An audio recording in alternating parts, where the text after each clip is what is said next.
Pembahasan kita adalah tentang pengantar analisis data. Ya.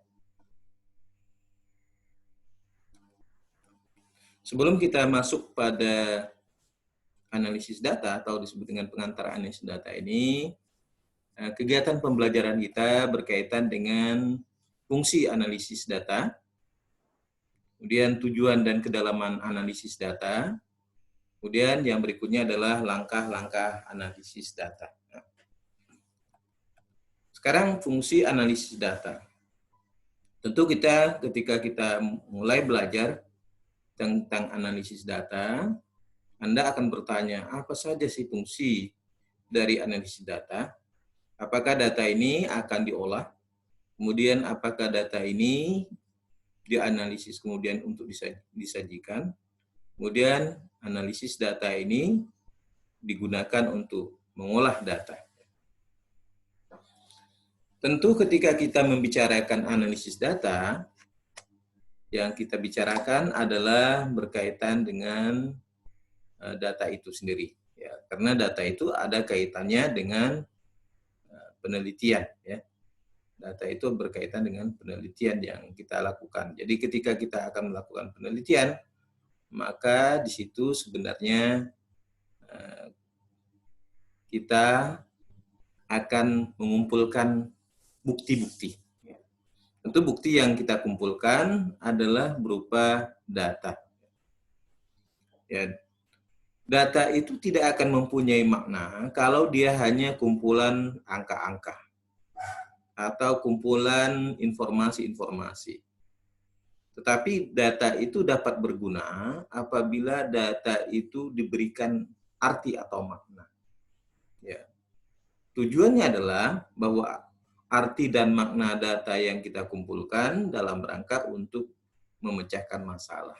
Ya, masalah yang kita hadapi, kemudian kita kumpulkan data-datanya, kemudian data itu diberikan makna, sehingga dia memiliki manfaat ketika data itu digunakan oleh orang lain.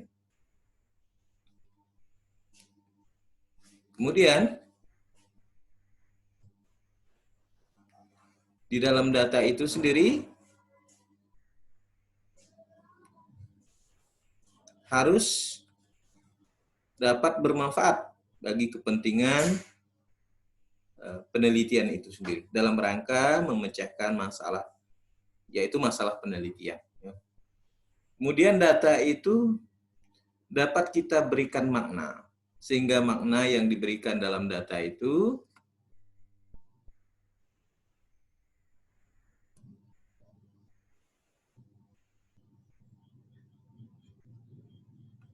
dapat diinterpretasikan atau dengan kata lain ditafsirkan yang tidak sebatas hanya masalah penelitian saja. Tetapi kalau dia misalnya di dalam interpretasi itu dapat kita bagi menjadi dua, dalam artian sempit dan dalam artian yang luas. Dalam artian sempit, yaitu menginterpretasikan data hanya sebatas masalah, yaitu berkaitan dengan masalah penelitian.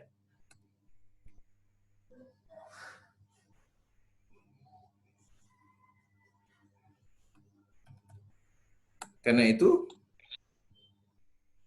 biasanya ketika kita mendapatkan data dalam artian sempit, ini masih banyak yang masuk nih ya. Dalam artian sempit, ya.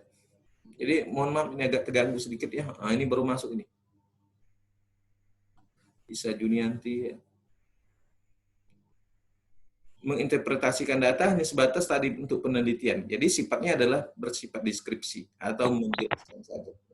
Sementara dalam data yang bersifat deskriptif ini, dia tidak bisa mengambil kesimpulan di dalam penelitian. Dia hanya menjelaskan di dalam penelitian itu sendiri. Jadi tentu berbeda dengan yang bersifat analitik. Ya. Kalau misalnya kita mengumpulkan, kita hanya bisa menggambarkan sekian persen, data rata-rata sekian. Dan kita tidak bisa mengambil kesimpulan dalam penelitian itu. Tentu berbeda dengan interpretasi dalam artian yang luas atau yang bersifat analitik. Dalam artian luas atau analitik, seorang peneliti atau beberapa peneliti itu dapat menarik kesimpulan. Sehingga di dalam penarikan kesimpulan itu, sehingga dapat mencari makna dari hasil penelitian tadi. Dan tidak hanya menjelaskan atau menganalisis data hasil penelitian tersebut, tetapi juga melakukan inferensi atau generalisasi, atau istilah lain dalam pengambilan keputusan, kemudian data yang diperoleh dikaitkan, dihubungkan dengan teori-teori yang relevan, yang mendukung dari kegiatan tersebut. Tolong gambarnya dimunculkan ya. Ya, jadi supaya lebih mudah ya. Saya melihat apakah yang bersangkutan aktif atau tidak. Kemudian tujuan dan kedalaman analisis data ini tujuannya adalah memperoleh gambaran atau deskripsi masing-masing variabel. Ketika kita akan melakukan penelitian, maka di situ ada variabel-variabelnya. Kemudian membandingkan dan menguji teori atau konsep dengan informasi yang ditemukan ketika dalam pengumpulan data. Jadi data ini sebagai pembanding antara apa yang kita hasilkan dan ingin menguji teori yang disampaikan. Sehingga kalau kita mendapatkan sesuatu yang baru dari hasil data itu, maka data itu dapat dijadikan sebagai alat penguji bahwa teori itu bisa dibatalkan dan dibandingkan dengan teori-teori yang ada. Kemudian menemukan adanya konsep baru dari data yang dikumpulkan. Ya, berdasarkan data itu yang kita gunakan. Sehingga data yang kita dapatkan, kemudian data yang kita olah, kemudian data itu yang bisa memberikan informasi dari penelitian tersebut. Kemudian mencari penjelasan apakah konsep baru yang diujikan berlaku umum atau hanya berlaku pada kondisi tertentu. Sekarang kita lihat seberapa jauh analisis suatu penelitian dapat dilakukan. Jadi penelitian itu dapat dilakukan sangat tergantung kepada jenis penelitiannya. Apakah dia cross-seksional atau longitudinal atau cohort. Ya. Kemudian jenis sampel. Nah, jenis sampel ini sangat menentukan dalam penelitian. Ya. Apakah sampelnya size-nya besar atau sampel dalam size-nya kecil. Kemudian proporsi jumlah sampel, cara penarikan sampel. Kemudian jenis data. Nah, data nominal, ordinal, interval, rasio. Nah, ini jenis data juga sangat menentukan. Dan variabel-variabelnya. Nah, variabel yang akan kita teliti. Bahwa dalam penelitian itu, variabel itu harus bervariasi. Ya. Jadi tidak boleh sama. Nah, kalau dia sama, maka dia sifatnya akan tidak bervariasi. Sehingga tidak bisa diolah. Sehingga data yang kita dapatkan harus bervariasi. Nah, jadi kalau dia tidak bervariasi, ya sulit kita akan melakukan analisisnya. Kemudian asumsi kenormalan distribusi data. Jadi sangat penting bahwa ketika kita akan mendapatkan data, maka data itu harus berdistribusi normal. Jadi kalau tidak normal, ya kita upayakan untuk diuji normalitasnya. Ya. Kemudian jenis data. Data ini kalau kita lihat bahwa ada data yang bersifat kuantitatif, ada yang bersifat kualitatif. Misalnya kalau kita lakukan analisis dengan pendekatan kuantitatif, ya. Tadi kita gunakan statistik, kemudian bisa datanya nominal, ordinal, interval, dan rasio. Ya. Nah, ini bisa kita lakukan. Kemudian dalam fakta yang mendalam bisa juga kita menggunakan analisis menggunakan pendekatan kualitatif. Ya, bisa kita menggunakan focus group deviation, observasi, wawancara. Ya. Ini bisa dilakukan dalam pengumpulan data yang bersifat kualitatif. Tetapi dalam penelitian angka kuantitatif ini tentu kita menggunakan instrumen yang dapat digunakan secara terukur.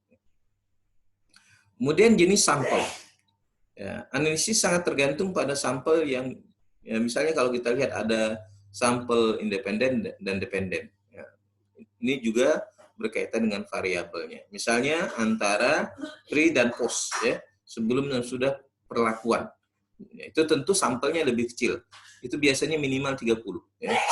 Dalam penelitian eksperimen, sampel yang kita ambil adalah sampel sesudah kita sebelum kita berikan perlakuan, kemudian kita berikan perlakuan, kemudian sesudah kita berikan perlakuan tadi, kemudian kita uji kembali. Sementara dalam analisis jenis sampel tadi sangat tergantung jumlah populasinya. Berapa jumlah populasinya, kemudian kita menggunakan penarikan sampel, apakah itu teknik simple random sampling, cluster random sampling, stratified random sampling, kota random sampling. Kemudian jenis data. Jadi nilai data ini ya tadi sangat tergantung pada presentasi pada analisisnya. Kalau kita pada analisis univariate, biasanya cocok dalam data bersifat kategori. Nah, data kategori ini bersifat nominal. Ya. Jadi data kategori ini yang digunakan yang bersifat univariate. Kemudian data jenis numerik biasanya digunakan nilai rata-rata untuk menjelaskan karakteristiknya. Misalnya kalau kita untuk mengukur dua variabel atau lebih, maka kita bisa ambil menggunakan data jenis numerik ini. Adapun jenis data yang bersifat numerik ini terdiri atas data interval, rasio, ordinal. Nah, ini yang termasuk dalam data jenis numerik. Sedangkan kategorik itu bersifat nominal. Kemudian untuk analisis hubungan dua variabel atau biasa disebut dengan analisis bivariat, ya kita gunakan uji chi-kuadrat. Ya, hanya untuk menghubungkan antara data kategorik dengan data kategorik. Jadi datanya yang bersifat kategorik, yaitu data nominal dengan nominal, bisa kita gunakan uji chi-kuadrat ini. Atau istilah lain disebut dengan chi-square. Sedangkan hubungan antara numerik dengan numerik, kita gunakan uji korelasi produk moment atau kita gunakan regresi. Regresi ada dua, regresi linear dan regresi berganda. Kemudian asumsi kenormalan data. Ya. Dalam penelitian, data normal itu sangat penting. Ya. Jadi ketika kita akan menguji atau menggunakan data, maka terlebih dahulu data itu harus kita uji kenormalannya. Jadi uji normalitas data ini tentu berkaitan dengan distribusi datanya tidak normal. Ya, karena biasanya kalau kita lihat di gambar itu dia akan acak-acakan. Sehingga dia distribusinya tidak normal. Nah, maka apabila datanya tidak normal, maka prosedur yang kita gunakan adalah uji statistik non-parametrik. Misalnya, untuk mengukur pengaruh penggunaan analisis regresi linear, sederhana, berganda, dan untuk mengetahui hubungan yang menggunakan korelasi produk moment. Ini kalau yang tidak normal. Nah, tetapi kalau dia data normal, maka kita bisa gunakan uji statistik parametrik. Nah, jadi ada yang non-parametrik, ada yang parametrik. Cuma persoalannya, kalau dia menggunakan regresi linear atau korelasi produk moment, datanya harus bersifat numerik. Jadi tidak bisa bersifat kategorik. Jadi harus kita ubah lagi agar datanya itu bisa menjadi data kategorik. Ya, Teti malah terlambat ya.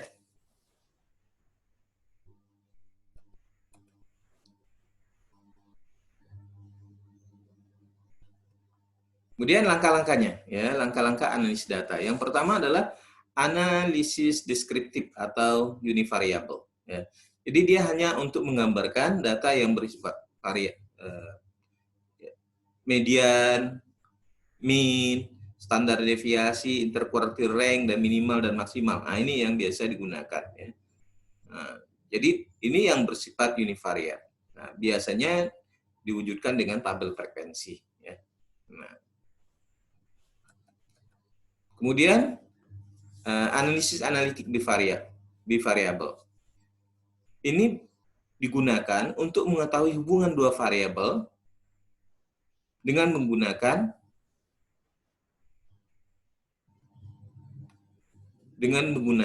uji statistik tergantung pada jenis data. Tadi kita sudah bicara tentang data. Ada data kuantitatif, ada data kualitatif, ada data nominal, data interval, data rasio. Ada 4 jenis data, ya, nominal, ordinal, interval, dan rasio. Jadi dia kalau misalnya data nominal itu termasuk dalam kategori kategorik, ya. Sementara ordinal, interval, dan rasio dia masuk dalam kategori numerik.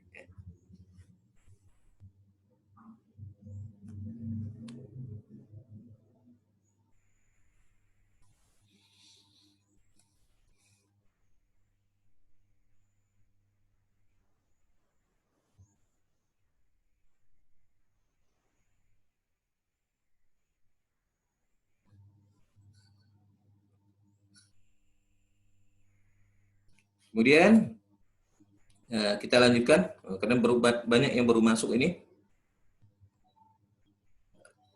Analisis analitik multivariabel. Ya. Analisis analitik multivariabel ini adalah analisis yang menghubungkan antara beberapa variabel independen. Kalau tadi di sarjana atau S1 biasanya hanya menggunakan univariat dan bivariat. Ya.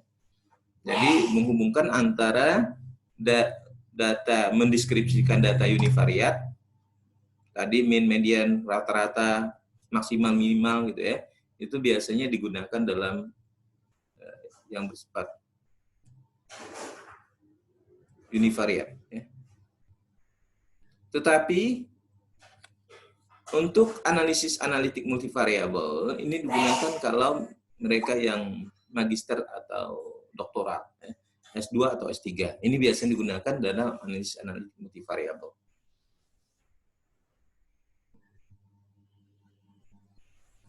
Ini banyak baru masuk nih. Nah, ini perbedaannya antara ya, demikian materi kita. Nah, silakan, mungkin ada yang mau ditanyakan.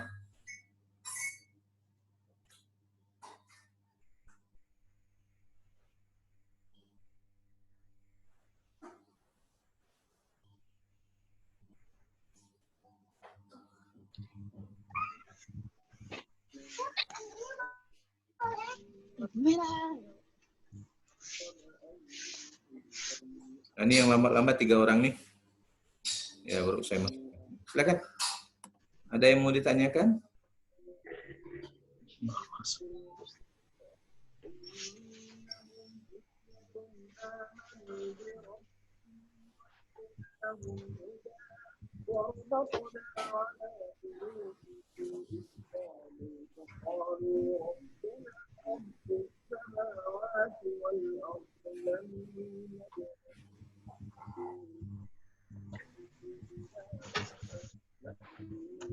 Kalau tidak ada, saya titip soal.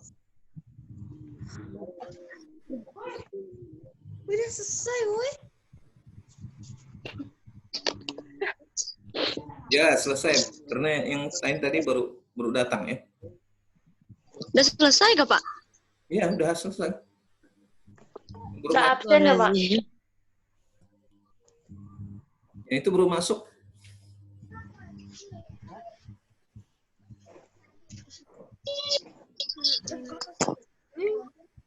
Silakan, ada yang mau ditanyakan?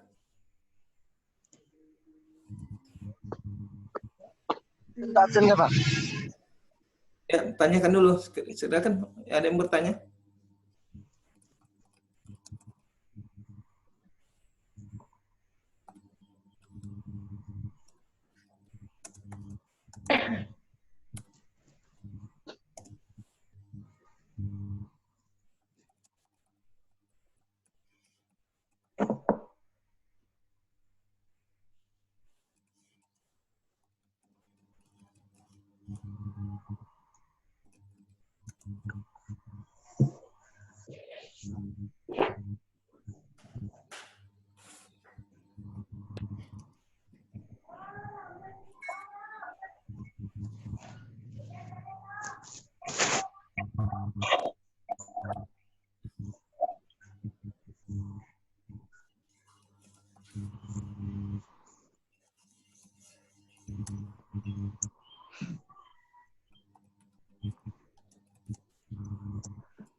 Silakan, ada yang menanyakan?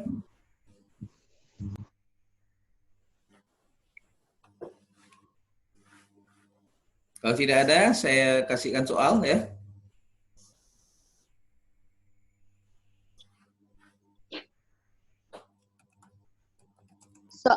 Soal buat tugas toh, Pak. Ya.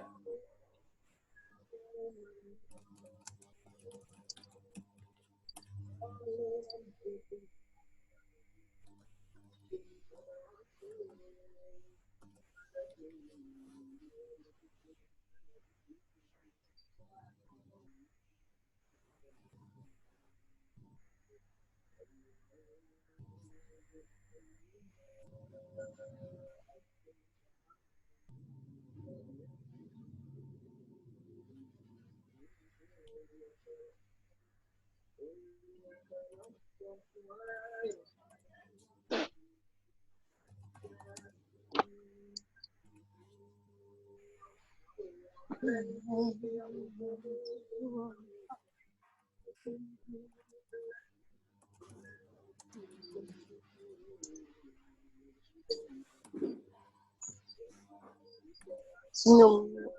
Ya, kalau tidak ada, saya berikan soalnya ya. Yang mau ditanyakan bingung, baru masuk masalahnya ya.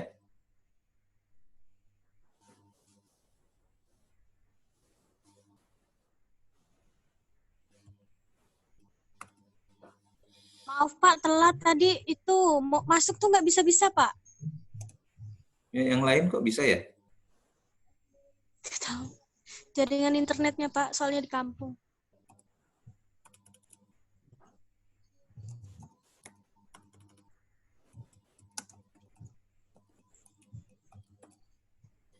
Ya, kalau tidak ada.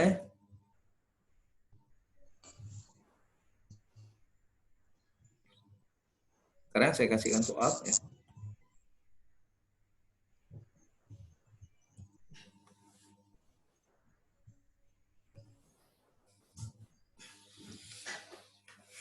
Ini Nur Fatia baru masuk ini. Nur Fatia nggak bisa masuk, Pak. Ya, sengaja karena sudah lambat saya blok. Yang lambat-lambat itu sengaja saya blok gitu ya. Bukan tidak bisa masuk. Ya, sekarang nomor 1, apa jawablah pertanyaan di bawah ini ya.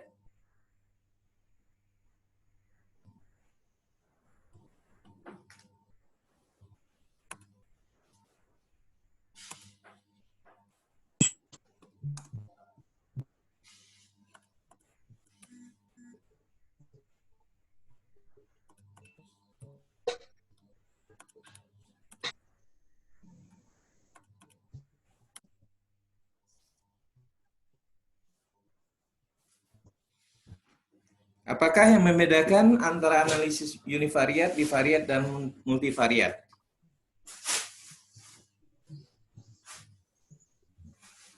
Jawab online Kak, Pak. Ya, dicatat ya soalnya.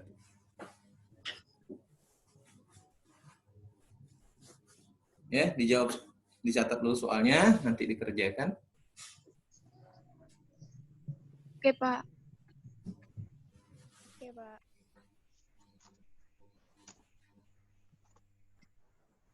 Kirim email kayak biasa ya, Pak? Iya, ya. Baik, Pak. Kalau itu nanti saya absen ya.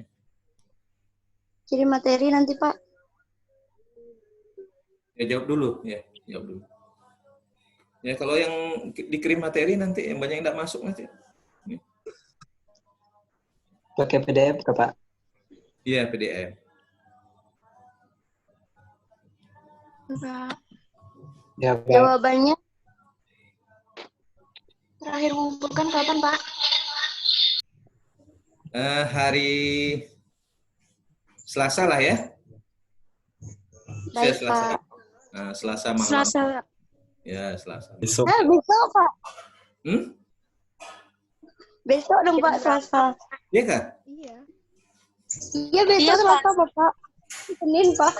Hah? Kok selama benar sampai seminggu? Selasa minggu depan, Pak. Ya, Selasa lah ya. Selasa minggu. Selasa minggu besok. depan atau Selasa minggu depan ya, Pak. Oh, Selasa Kamis besok, ya, Pak. Pak? Selasa itu. Kamis Selasa besok ya, besok. Pak. Kamis. Selasa besok ya, Pak. Kamis besok gak apa-apa, Pak. Apa, Bapak? Oke, saja Pak, hari Sabtu, Pak. Besok pun enggak Ya. apa-apa. Ya, Besok toleransi apa, Pak? Kamis lah. Tadi ada yang permintaan Kamis, kita lanjut Kamis ya. Kamis jam Oh, iyalah. 8 malam ya. Ya, Pak. Udah lama. Selasa minggu depan. Hanya Cepat 5 lebih soal bagus. tadi ya kan? Ya, Pak. Ya, Pak. Udah ditulis? Udah, Pak. Udah, Pak. Udah selesai. Sekarang saya absen dulu ya. Absen.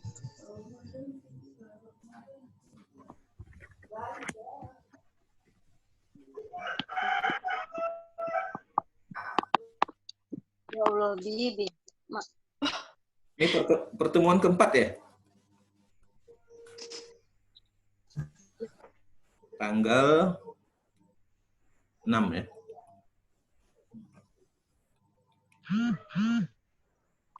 Ini Helga ada ya? Ada, Pak.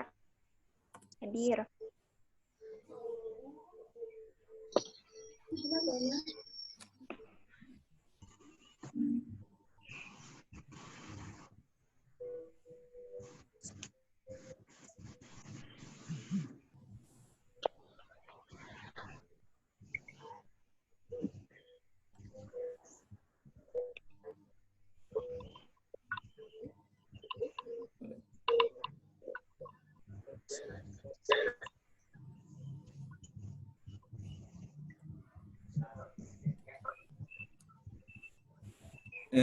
Abang Khairul Gunawan ada ya?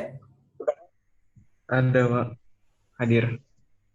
Aristo ada juga tadi. Ega ada. Hadir, Pak. Eki nggak ada. Ada. Erma Wahyuni Hadir, Pak. Ferry Arianto ada. Gita Hadir, Pak. Ada, Pak. bisa ya yang lambat nih. John Gabriel juga lambat. Nur Aziza, Nur Fatia juga lambat. Octavianus. Orin ada? Ada. Paulus Cahaya awal ya. Raymond ada. Rosmawati ada ya. Safitri Volantari Ada, Pak. ada. Teti ada. Teresia Indri Arias Hadir, Pak. Hadir, Pak. ya. Twin Patrick Hadir, Pak.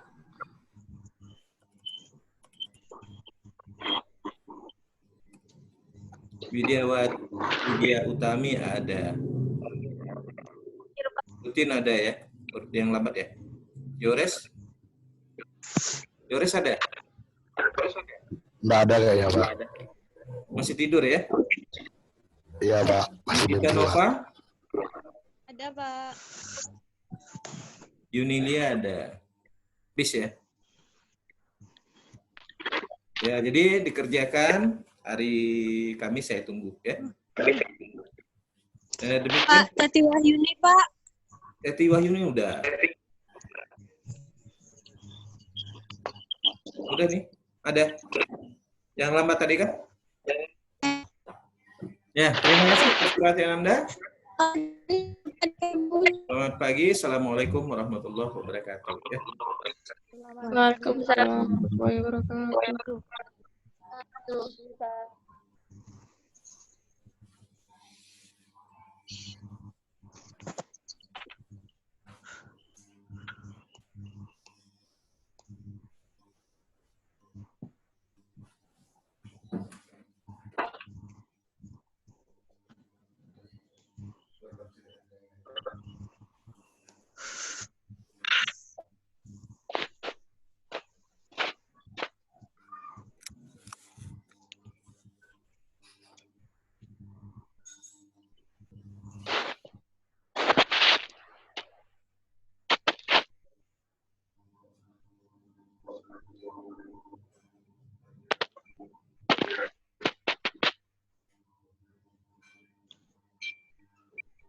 Bisa pakai daster.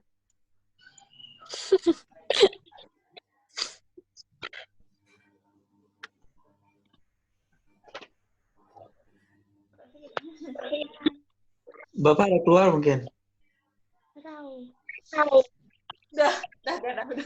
Ih, cute. Bapak masih ada di sini.